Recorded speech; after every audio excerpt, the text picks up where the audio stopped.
Hola, ¿qué tal a todos? Y bienvenidos sean a un video más del Baúl del Médico Blasto. En esta ocasión vamos a hablar de sepsis, la definición actual, la etiología y el diagnóstico. Esta la presentación la hicimos en conjunto con el grupo de Master, específicamente con el doctor Luis Carlos Núñez García y bueno, su servidor Mario González. Vamos a empezar entonces. ¿Qué onda con la sepsis?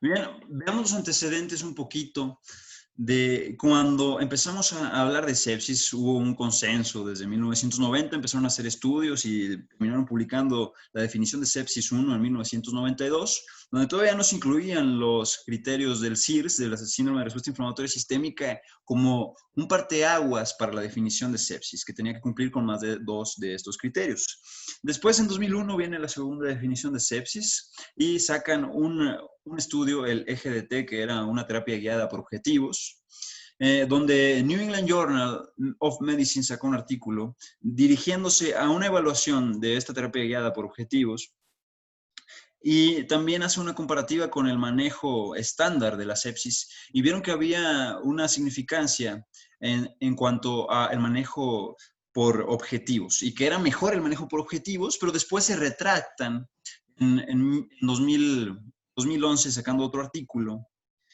en el cual se dan cuenta que realmente no hay diferencia significativa. En 2004 sacan la Surviving Sepsis Campaign y luego hasta 2016 hacen un consenso nuevamente para sepsis 3, la nueva definición de sepsis, que es de lo que vamos a hablar ahorita y vamos a hacer una comparativa entre ambos para que veamos cuáles son las diferencias entre el 1, el 2 y el 3 y cuáles son también algunas de sus ventajas y desventajas.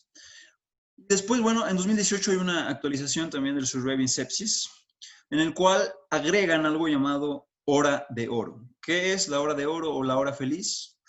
En realidad, en sepsis el tiempo es fundamental. El tiempo es vida en sepsis. Entonces, desde que te llega tu paciente al triage, desde los primeros 10 a 15 minutos ya tuviste que haber hecho el diagnóstico y empezar el abordaje. Es por eso que la primera hora es muy importante. También para la administración de los antibióticos y ver si es respondedor o no a líquidos para iniciar vasopresor.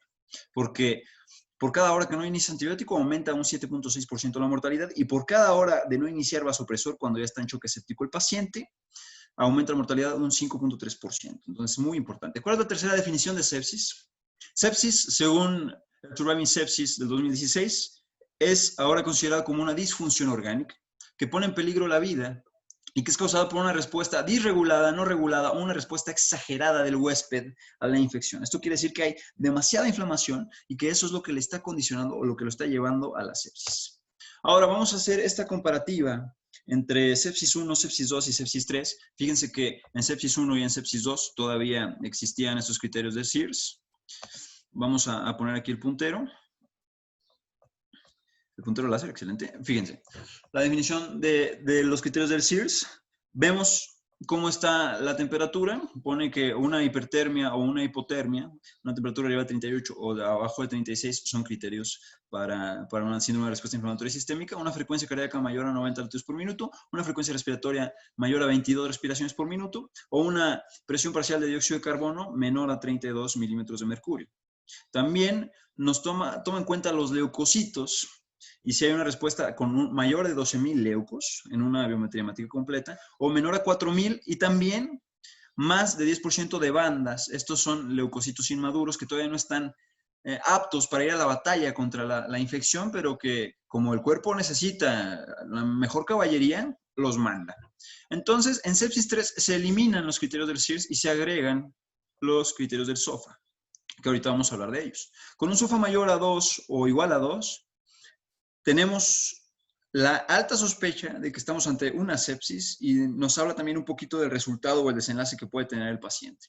Pero antes, en sepsis 1 y sepsis 2, se definía sepsis como una sospecha de infección, esto quiere decir más de 2 de estos criterios del SIRS, o más bien, la sospecha de infección más 2 de estos criterios del SIRS, como les comento.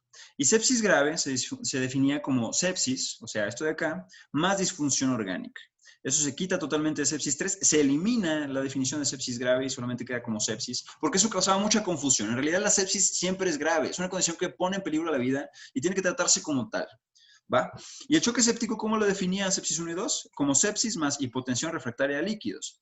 Aquí en sepsis 3 nos agrega la hipotensión refractaria a líquidos, y también nos pone que a pesar de iniciar vasopresores no puedes mantener una presión arterial media mayor o igual a 65 y que tienes un lactato mayor o igual a 2 milimoles sobre litro. ¿Va? Recordemos la fórmula para sacar la presión arterial media, es muy diversa, pero la que a mí me gusta usar es la presión arterial diastólica más 1/3 de la diferencial. ¿Cuál es la diferencial? Bueno, la presión arterial sistólica menos la diastólica. Ustedes usen la que gusten. Ahora, ¿cuáles son las limitantes de sepsis 1 y sepsis 2? Estas son, que hace un énfasis excesivo en la inflamación, ¿sale? Hay criterios del CIRS que son sensibles, sí son sensibles, pero son poco específicos. La especificidad varía de un 65 a un 70% máximo, o de un 60 a un 70%. Y menciona que la sepsis es como un continuo, y en realidad es que es como un círculo vicioso. Comienza, se desarrolla, y se va aumentando la respuesta inflamatoria hasta llevarte a un choque séptico. Y aparte que sepsis grave es un término redundante y que causa mucha confusión. Y las limitantes de sepsis 3 son las siguientes. A veces generamos una identificación más tardía de la sepsis. ¿Por qué? ¿Por qué ocurre esto? Porque los criterios de SOFA, los expertos le apostaron mucho a la especificidad del SOFA. Aumentó mucho la especificidad del SOFA, con un SOFA mayor a 2 o igual a 2, casi te confirma que estás ante una sepsis en realidad. Y tienes que tener mucho cuidado con eso porque es difícil o te vas a tardar en tener todo el gabinete de estudios para el paciente. Por lo tanto, el adquirir el esquema SOFA completo es muy complicado y por eso utilizamos el Quick SOFA, que vamos a hablar más adelante del mismo. Pero, ¿qué pasó? El SOFA tiene menos sensibilidad. ¿Qué nos quiere decir esto? Como es altamente específico, con que lo tengas, te puede llegar a confirmar o una alta sospecha de sepsis. Pero si te sale negativo, no descarta sepsis. Entonces es por eso que tienes que ser muy juicioso en tu clínica para determinar si un paciente tiene una sospecha grave de sepsis o si no. Y es por eso que muchos clínicos aún utilizan los criterios del CIRS, de respuesta inflamatoria sistémica. Porque bien puede ser que el paciente aún no tenga una sepsis, pero está en un proceso temprano y lo puede llevar a generar. Ahora, hay un retraso en el manejo por la identificación más tardía debido al SOFA, y estos criterios no fueron validados en forma prospectiva. En realidad, los criterios se analizaron en pacientes en la terapia intensiva y no se analizaron en pacientes que se encontraban en el servicio de urgencias. Eso es otro de los limitantes también. Ahora, vamos a ver en esta tablita, en este artículo que me gusta mucho, 2016, donde nos habla de la fisiopatología y el manejo clínico de la sepsis. Veamos simplemente las definiciones que ya estuvimos mencionando. La definición previa era un CIRS con mayor a 2 de estos puntos. Fíjense que 2 de los siguientes tienen una temperatura, con lo que ya mencionamos, 2 de estos nos hacen una alta sospecha de síndrome de respuesta inflamatoria. Y la sepsis decía que era un CIRS con infección, simplemente era eso. Y la sepsis severa se definía con esto más la disfunción de órgano. Y el choque séptico, pues, una sepsis con hipotensión persistente a pesar de la resucitación con fluidos. Ahora, las nuevas, bueno, una disfunción orgánica que pone en peligro la vida y que es causada por una respuesta excesiva o disregulada del hospedero ante la infección. Ya lo habíamos dicho, y el choque séptico, pues lo mismo, ¿no? Que sepsis y a pesar del uso de terapia con vasopresores que se necesita para incrementar la presión y tener una presión arterial media mayor o igual a 65 minutos de mercurio, o bien que tengas un lactato mayor a 2. Recordemos que el lactato no nos va a definir la sepsis. El lactato solamente nos va a ayudar para el pronóstico de la sepsis. Mientras más hiperlactatemia tenga un paciente, peor le va a ir al paciente. ¿Va? Tenemos que hacer énfasis en eso. Las definiciones solamente sacadas de este libro del Sabatín, el cual les recomiendo mucho, es la edición 2019, la 7ª edición. Aquí solamente recalcar qué puntos nos aplica el SOFA o qué puntos evalúa el SOFA. ¿Y qué significa SOFA? Es Sequential Organ Failure Assessment. ¿Va? Más de 2 o igual a 2 de estos puntos que primero tenemos que evaluar la respuesta a los diferentes órganos porque es una disfunción orgánica. Entonces, primero el pulmón, vemos la PAFIO2, el radio de esta y vamos a ver el puntaje en un momento. Vamos a ver cómo está la coagulación con las plaquetas, el hígado vamos a verlo con las bilirrubinas, la presión con la presión arterial media y la respuesta a vasopresores, el sistema nervioso central con la escala de coma de Glasgow y el ámbito renal con la creatinina y también con la orina que está produciendo un paciente, ¿sale? La orina que produce en el día. la producción urinaria. Muy bien, ahora vamos a hablar un poquito de la epidemiología. Aproximadamente 750,000 casos de sepsis ocurren en el año en Estados Unidos. Esto nos causa muchísimos costos y una mortalidad bastante amplia. Recordad que la mortalidad de la sepsis es más o menos de un 28%. De un 28%, siempre y cuando no se trate en un hospital. Cuando se trata en un hospital, en una unidad de cuidados intensivos, donde tenemos todo para hacer el manejo correcto, la mortalidad disminuye a un 18%. Y también va a depender mucho la mortalidad si el paciente se encuentra en solamente sepsis o en un choque séptico. ¿Por qué? Porque el QuickSOFA dijeron que mayor o igual a 2 debido a que con un puntaje de 1, la mortalidad de un paciente con sepsis era de un 2 a un 3% nada más. Y con 2, la mortalidad se disparaba a un 8 a un 10%. Entonces consideraron significativo ese 10%. Y ¿sabes qué? Ya con esto de sepsis tienes que tratarlo como tal. Va. Pero cuando no es solamente sepsis, cuando es un choque séptico, la mortalidad se dispara aún más. ¿Hasta cuánto creen?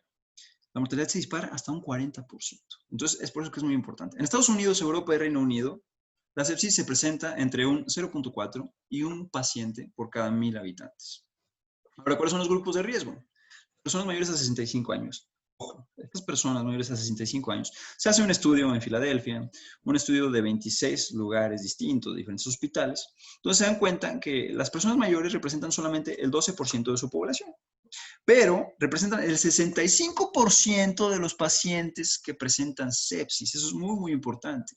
Y un paciente de esta edad o mayor a 65 años tiene 2.3 veces más posibilidades de fallecer por sepsis. Los pacientes con cáncer también tienen un odds ratio de 2.8 y los puede llevar a la muerte, o más bien aumenta su mortalidad en el 52%, los pacientes con cáncer. ¿Por qué? Porque la terapia contra el cáncer es bastante agresiva y puede llegar a inmunosuprimir a los pacientes. Los inmunosuprimidos también. Aquí les quiero recalcar un estudio que hicieron en Francia, un estudio que abarcó de 1997 a 2011, en donde evaluaron muchísimos pacientes y se dieron cuenta que aproximadamente 31% de los pacientes que tenían sepsis contaban con alguna inmunosupresión. Tenían o SIDA, o eran trasplantados, o tenían neutropenia, o tenían cirrosis, o eran esplenectomizados, y esos les iba muy mal con la sepsis. Las mujeres tienen menor incidencia de sepsis severa. ¿Por qué? ¿Por qué tienen esta protección las mujeres? ¿Por qué las quiere tanto? ¿Por qué les va tan bien en la sepsis? Les va bien por las hormonas que ellas tienen, también porque tienen una respuesta inmune adaptativa mucho mejor y porque la respuesta de su corazón ante ciertas citocinas es mejor que en los varones. Va. Entonces a las mujeres les va súper bien. Por eso las amamos tanto, mujeres. En Estados Unidos existe un riesgo relativo de sepsis mayor en afroamericanos y es un riesgo relativo de 1.9. Esto lo explican en el artículo porque según eso tienen un poquito menos de opciones para trabajar, a lo mejor viven en pobreza o bien es más frecuente que pacientes afroamericanos presenten VIH y que se droguen. Entonces, es lo que menciona el artículo. Yo me quedo como con un sabor amargo de boca al decir que tienen menos oportunidades, pero probablemente lo otro que dicen sea verdad. Y hay algunos factores genéticos también implicados en la sepsis. Aquí les comparto uno de mis tweets, donde nos comenta que polimorfismos en el Toll-like receptor, el receptor tipo TOL4 y en el TLR1, que se asocian a una mayor susceptibilidad a un choque séptico por gram negativos, candidemia y aspergilosis invasiva. Recordemos para qué nos sirven los receptores tipo TOL. Sobre todo el receptor tipo TOL4, el TLR4, nos ayuda mucho en el inicio de la respuesta inflamatoria ante una infección. Sobre todo en bacterias gram negativas. Recuerden que las bacterias gram negativas en su capa tienen un lipopolisacárido.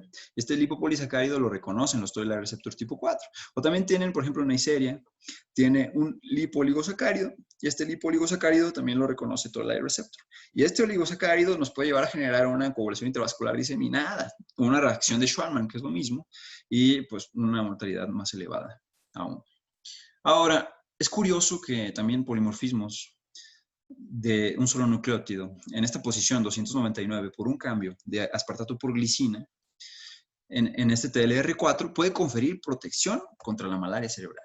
Solamente datos curiosos. Hay otras mutaciones, sobre todo en el gen NOD, en el NOD1, en el NOD2, y asociadas a esta a esta mutación del TLR4 que también te llevan a gran mortalidad y a una mayor afectación y mayor posibilidades de desarrollar un choque séptico severo o una bacteriemia severa.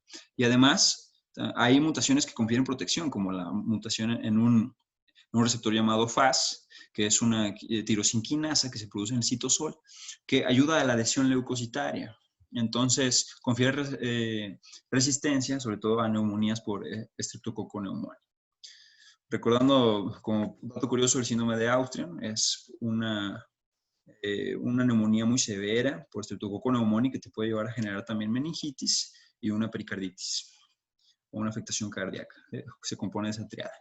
También les quería comentar que los pacientes con cáncer que mayor las llevan de perder son los pacientes que tienen tumores hematológicos y los pacientes que tienen cáncer en pulmón.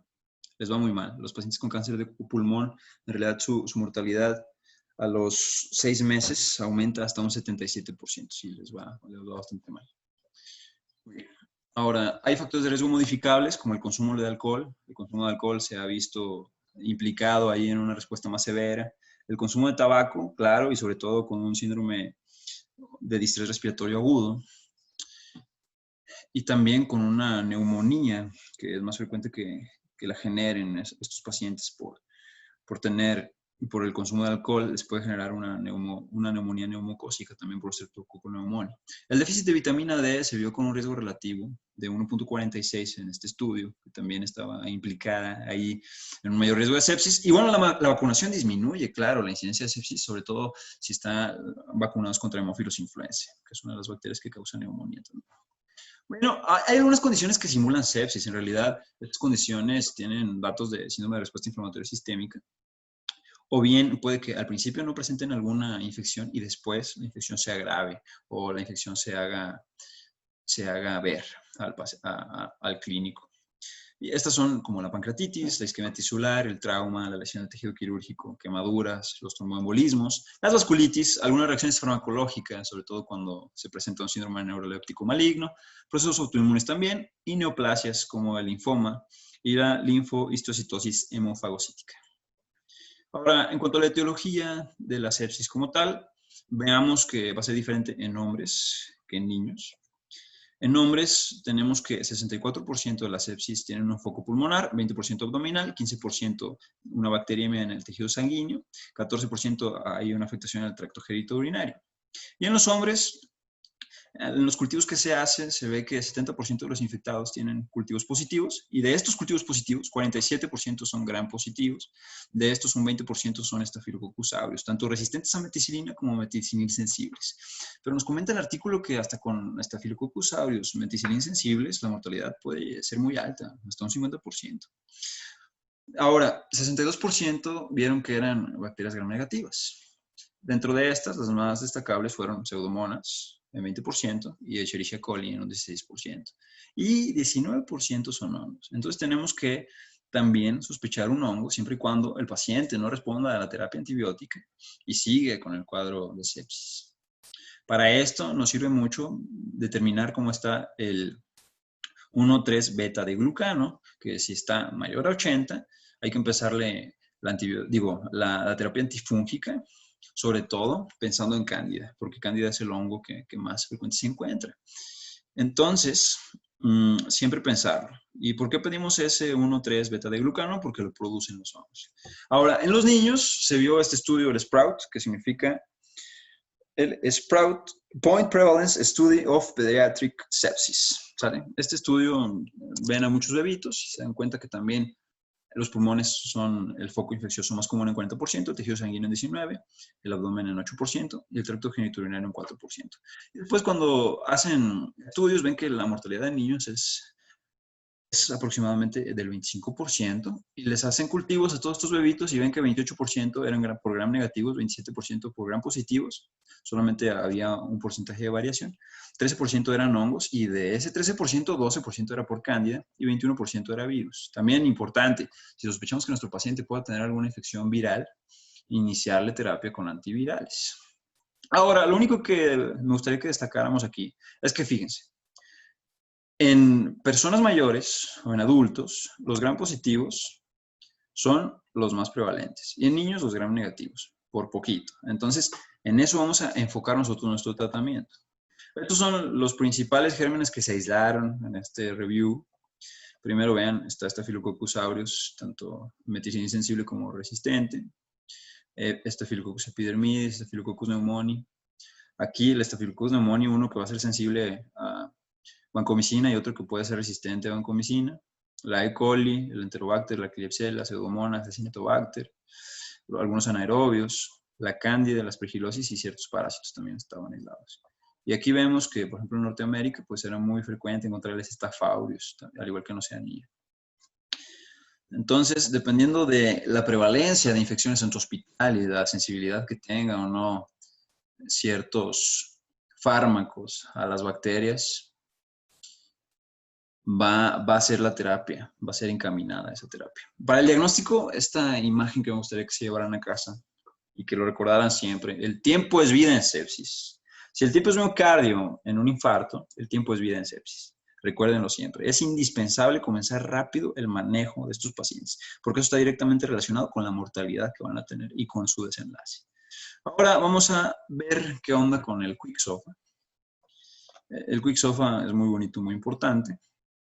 Vamos a ver que evalúa estas 6 categorías. El pulmoncito con la PAFIO-2, la escala de coma de Glasgow para ver cómo está la mente, cómo está su estado mental, la hipotensión y los vasopresores, la bilirrubina, las plaquetas para ver cómo está la coagulación y la creatinina o la oliguria para ver cómo están los riñoncitos. Ahora, pues ya dijimos lo que significa sepsis, es Sepsis-Related Organ Failure Assessment, y es necesario que en cuanto llegue un paciente con sospecha de sepsis, lo cultives de los lados que puedas, o de donde sospeches el foco infeccioso. Si ya le tomaste una radiografía de tórax y viste que lo más seguro es que sea alguna neumonía, bueno, pues pégale, dale algún cultivo bronquioalveolar o lo que pueda sacar ahí de provecho.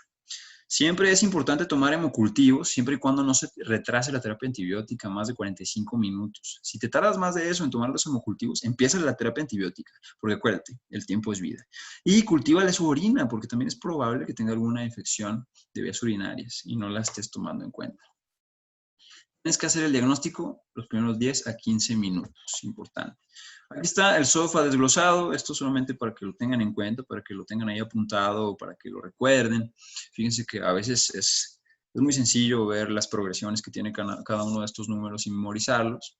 La PAFIO-2, cuando la PAFIO-2 está menos a 400, ya tenemos un 1 de puntaje. 2, si está menos a 300, menos de 203, menos de 100, son 4. Eso quiere decir que si tú ya tienes una PAFIO-2 de menos de 100, ya tienes 4 puntos, ya tienes 4 puntos del SOFA y ya, tu paciente seguramente tiene sepsis. Tienes que abordarlo como tal. Ahora, aquí está esta belleza del Quick SOFA. Los expertos se reunieron y se dieron cuenta que estos parámetros se relacionaban directamente con la mortalidad de los pacientes y los podías evaluar tú a la cama del paciente, era muy sencillo. Por eso es Quick SOFA, es rápido. Y incluye solamente estos 3 parámetros. Las respiraciones por minuto, que estén mayor o igual a 22, una alteración del estado de alerta o de conciencia, un Glasgow deteriorado menor a 15, y una presión arterial sistólica menor a 100 milímetros de mercurio. Eso grábatelo por siempre, porque lo puedes hacer rapidísimo y ya tú puedes evaluar cómo está el estado del paciente y si es probable que tenga o no una sepsis. Por lo tanto, le puedes iniciar el abordaje mientras le pides todo el gabinete de estudios completo y ya no perdiste tanto tiempo. Ahora, cuando tenemos un diagnóstico difícil, Sabatin nos da algunas claves muy importantes. Nos dice que existe un índice de choque, que es muy sencillo de calcular, solamente es la frecuencia cardíaca entre la presión arterial sistólica. Frecuencia cardíaca entre presión arterial sistólica. Y si esta es mayor a 0.9, hay alta sospecha de que estés ante una sepsis o un choque séptico. Y si tienes una presión de pulso, que así se calcula la presión de pulso, una presión arterial sistólica menos la diastólica sobre la presión arterial diastólica, menor a 25, también es probable que tengas sepsis. Esto puede ser un choque significativo. Bueno, hasta aquí dejamos el video de hoy. solamente nos enfocamos en la definición, en la etiología y el diagnóstico de sepsis. Posteriormente vamos a hablar específicamente de la fisiopatología, que es un mundo muy bonito. Y luego nos vamos a enfocar otro último video para el tratamiento. Espero que nos puedan seguir en todas nuestras redes sociales, que se suscriban al canal, que activen la campanita para cuando tengamos nuevo contenido y que sigan a mis amigos también de NAR Master y de revisiones virtuales, que gracias a ellos también hicimos esta presentación para presentarla en una ponencia por Zoom que fue realizada allá en Colombia. Gracias por todo y hasta la próxima.